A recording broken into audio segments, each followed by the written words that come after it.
Hello, my name is Sarah Esterbrook. This was my keynote presentation for Coffee and Cocktails Connections to talk about marketing and networking as a professional. So hope you enjoy. I'm so blessed that everybody came. I feel like we have almost every county in Maryland said it today. That's true. I guess you kind of know what a marketing director does. They professionally network. But before I get into that, I have really worked hard to prepare this presentation. I've been, kind of pacing and really anxious, but I got the best advice this morning. My friend Wendy from Seattle, Washington, she was like, just have fun with it. And that's our motto of the Fredericktown Rotary for the fifth four-way test of what we do and live our life. So I was like, you know what? That's the best advice I'm going to do. So I'm just going to have fun with it. Yep. So a little bit about myself. I grew up in Northern Virginia, Springfield, Virginia. I graduated James Madison University with a bachelor's degree in justice studies, which is like pre-law kind of. And my concentration was in social justice, and I got a minor in biology because I tried the major, and with all that hard work, they said, you know what, you get the minor as a consolation prize. So I moved to Frederick about 4 years ago, and I absolutely fell in love with this place. And I joined the Fredericktown Rotary, where that is my heart, my passion, my soul, my hobby, if I'm not doing marketing. And we do a lot of community service, and we do a lot to impact the community of Frederick. I know the Carroll Creek does too, but I'm part of the Fredericktown Rotary. And I'm also a realty referral agent, which that means is I have my real estate license, but I chose to put it in an inactive mode. So and I'm not an active agent, so if I knew somebody that's going to buy or sell a house, then I would refer that lead to an active agent. If they go to the closing table, then I get a little bit of a finder's fee, which I love being a part of Sachs Realty. Now, what you guys are pretty much here for is this like marketing and networking. So let's go ahead and get started. So, Sarah, But Sarah. what about the marketing? That's what you're here to talk about.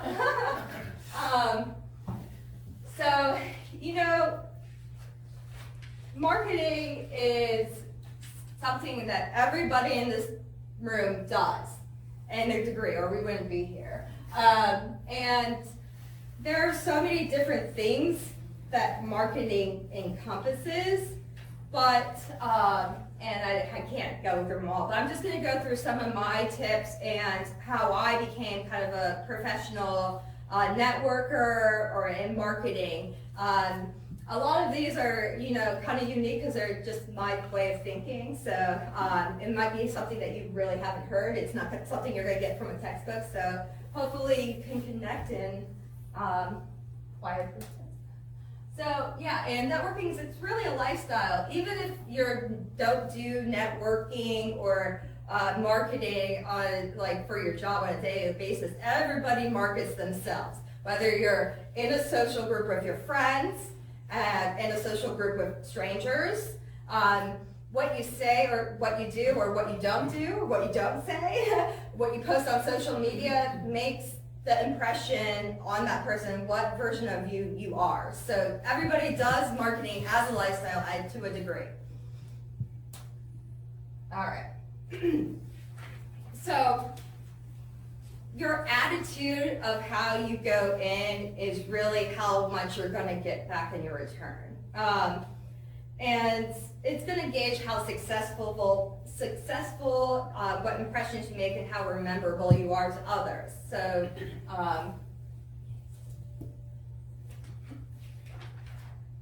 having the right attitude is everything.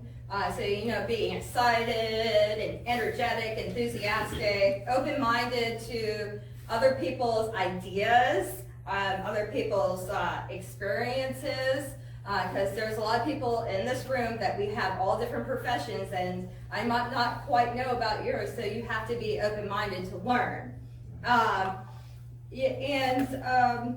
So yeah, you just have to be in that right mindset, because when you're positive, it's going to radiate, and people are going to be like, you're happy, I'm happy, they're going to start liking you, and you start to develop that rapport.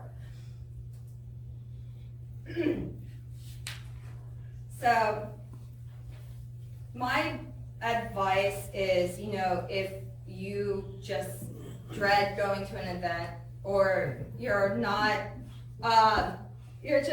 your mind's focused elsewhere, you're tired, you're having, a bad mood, bad day, bad week, bad month, doesn't really matter. Just don't go. Don't go.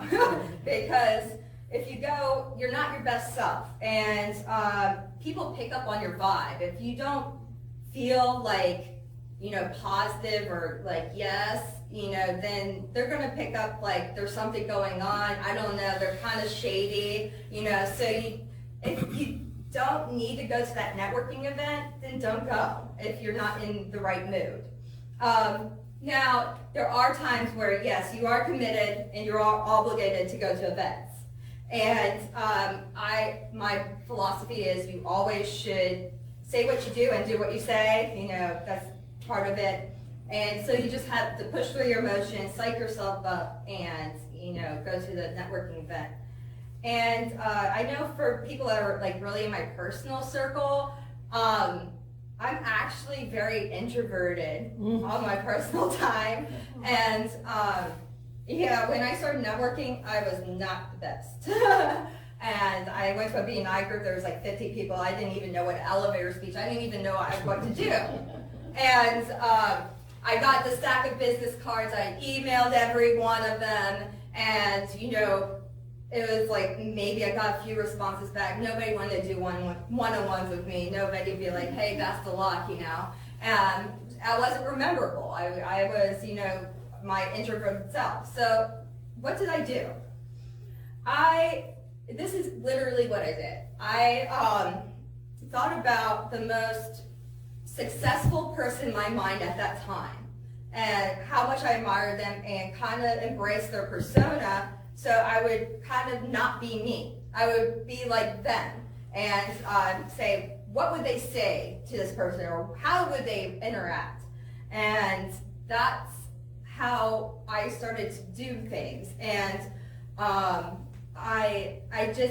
and when I started doing that, it kind of got distracted away from those feelings until I kind of got comfortable doing it and started loving it. And I kind of, networking let me come out of my shell a little bit.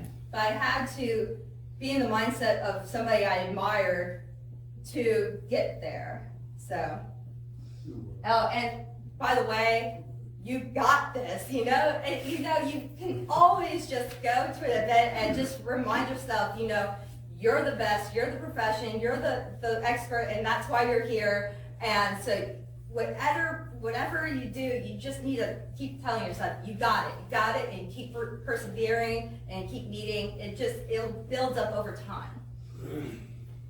Okay. For this next slide, I kind of need somebody from the audience who would like to be David volunteer.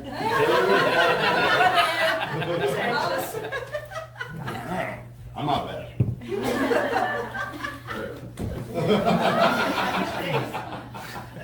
Okay. I think this is my bad. Come close. Oh, come closer. All right. So whenever you're kind of in a social situation, whether it be a beginning of a networking group like this and you're socializing, meeting people, or just a big social event of networking, now if we're having a conversation and we are toe to toe, this is like we're having a serious conversation here, and we're only focused on us, and we're not focused on anybody else that is around us, because we're really focused on each other.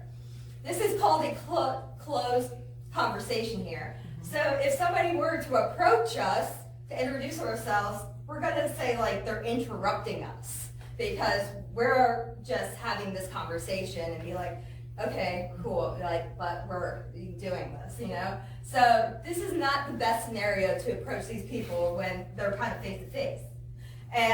But if we were like this, and we were talking like this, it changes the invitation because our feet are outward, kind of inviting people in to join our conversation, and it's a lot more casual, and this is more of an invitation, open stance. And Thank you, ma'am. thank you. The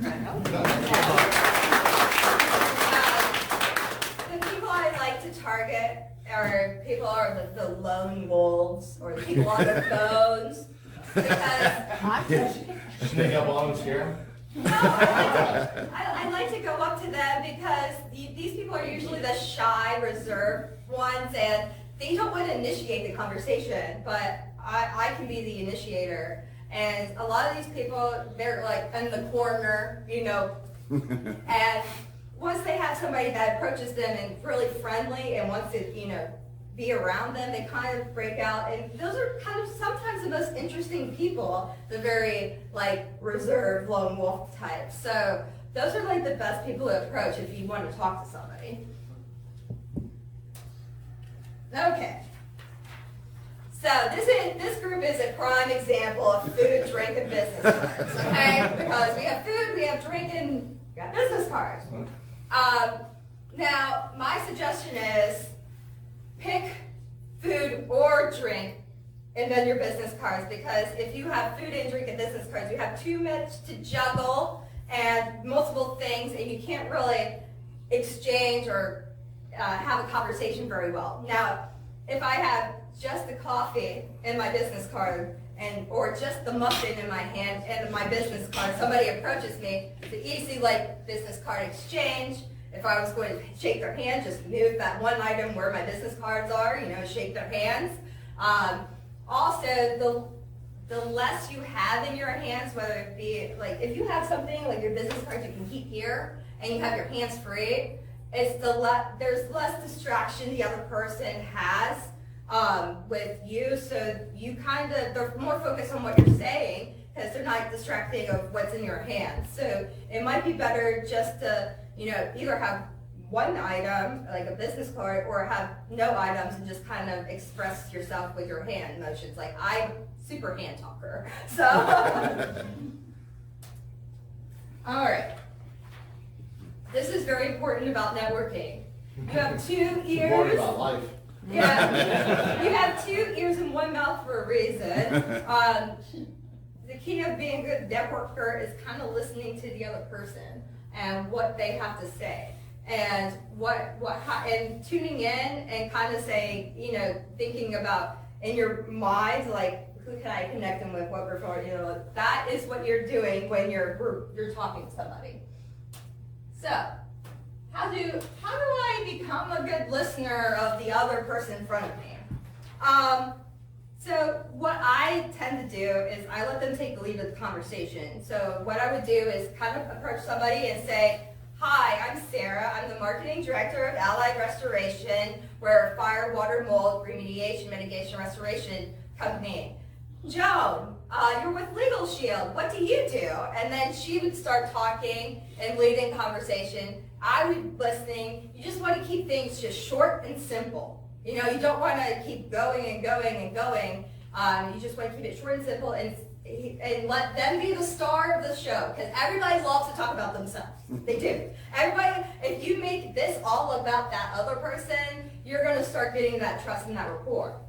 And there are times in the conversation where there's a natural pause, or somebody asks you, okay, Sarah, so what do you do?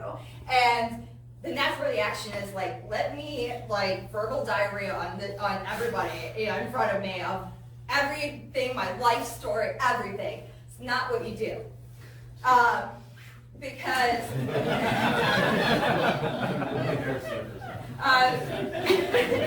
you don't want to do this because you just want to keep things short and simple and kind of want the person a little bit more curious to learn more, so you can say, if somebody says that, okay, so Allied Restoration, we're a full service kind of restoration business. We're different because we have a home division that can do the demolition, rebuild, and the cleanup. And if this is really great. We should get coffee sometime. And, you know, or, you know, want them to continue their conversation and listen some more if you are at that point. And I try to tend, if that's like a large event, try to keep the conversation about 5 minutes or so. But I mean, you have to gauge the conversation you're having with that person. And, you know, where's the natural exit, you know? But if there's not really a natural exit, you know, like somebody is talking too much to you, you're like, okay, how do I make this person stop? Everybody's been there, okay? How do I make this person stop talking to me?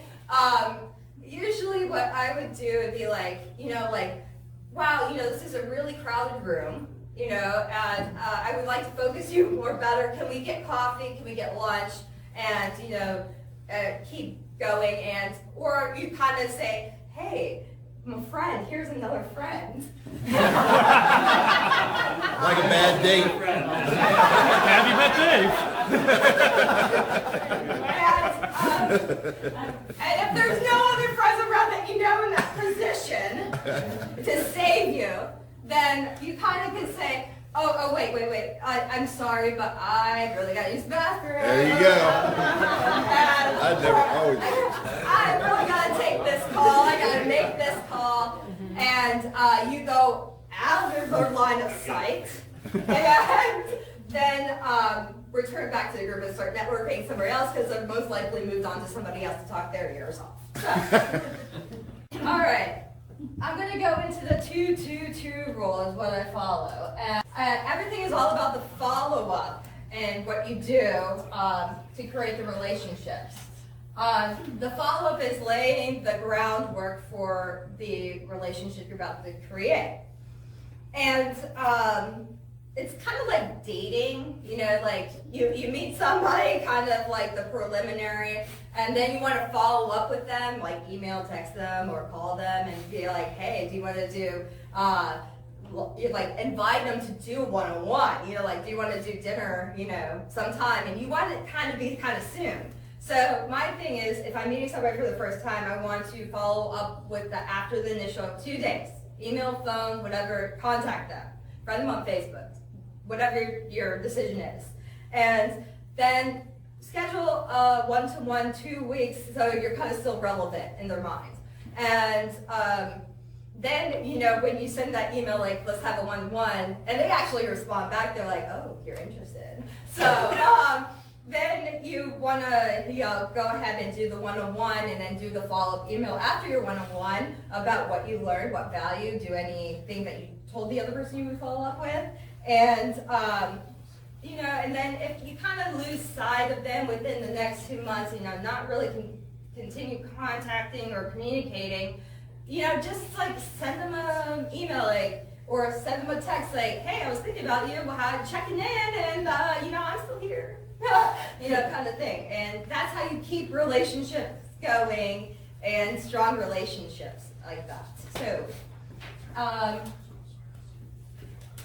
the goal of networking is to, of course, make relationships. It's not collecting a Rolodex of cards, like everybody thinks. It's more about what conversations, how impactful, how memorable, what impression you made, and what your follow-up is to gain that relationship. So that is really what it's all about.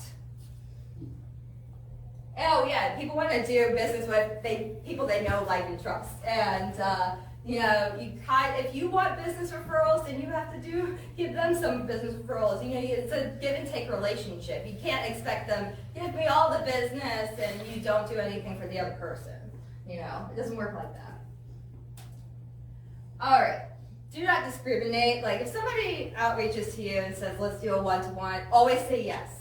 Why? Because you don't know who's in their network, and those usually are the most interesting people because they're different than you, and you learn something. And for instance, here, Heather and I do the same type of work, but she's in totally opposite territory than me. So you know what me and Heather did? Let's conquer Maryland together, guys. And the thing is that her experience is more in the sales, the estimates, and the restoration, and she's really new to marketing. Guess where my experience is? In marketing, and I'm learning restoration. So we've kind of made a perfect kind of, I've referred business to her already, and we've kind of made a perfect pair, because we know whatever networking event we're going to, we're either we're representing kind of both of us, because we have this like partnership, and we're direct competitors, I guess, because we're in the same space. So, you need to be open-minded. Don't give the skink eye to your competitors, because you never know when you might need them. And your relationships cannot grow if you don't, have new relationships. It's like that thing that, if you keep doing the same thing, expecting the same results, or you're at the end of the stick and you're not thinking of other ways to expand your stick, then you're not going to grow. You're going to kind of stand still. All right. So qualities of a professional networker. I mean, I'm very authentic. I'm very honest. I'm very transparent. I might not, say, tell you what you want to hear. I might tell you what you need to hear. But that's a good thing about having a relationship, because you're really trying to help the other person. You're kind of waking their mind up, and what could be better. If somebody invites you to an event, try to make it. Be present. Show up. Show them that you care. Repost that Facebook post. Just show them that you care to keep that relationship. Now, anybody who knows me, I have quite the imagination. I'm always like the purple cow in the room, or the field, I would say. I'm very, you should be very creative, innovative, and, try something different. You know what? If nobody else is doing it, be the first. Be the leader. Start a trend. That's how this industry works. If you kind of, are not doing something that sparks people's curiosity to learn more about you or want to know you, then you're kind of ineffectively marketing. And just be that important person in somebody's network. All right, last point. All right, so being in a relationship, whether it be a friendship or a business relationship, you kind of have this mentality of a mentorship. Now, I guess everybody knows the barrel of monkeys games with the monkeys. Yeah, okay. And you put them in a chain and stuff. This is how I see my mentor kind of ship. My hand is upstretched. I'm kind of looking up towards people I feel like are better than me professionally, trying to learn and be kind of like their role models to me. And some of my role models are Trent Shelton. He's a motivational speaker. You can see his YouTube podcast. He just wrote a book, The Greatest You, which came out this month, which I'm really excited. Also, Todd Sachs from Sachs Realty is the broker. He does a lot of working with us agents. He does a lot of workshops on marketing and training us, and team building events and open networking events that everybody can be a part of. Diane Norcross, she's my mentor in Rotary. She's a fantastic lady. She's kind of lives by curious for me, and kind of tells me her life story of how she did it, what she did different, and gives me the biggest amount of courage to be like, go do it. I believe in you. She's definitely that person, standing behind.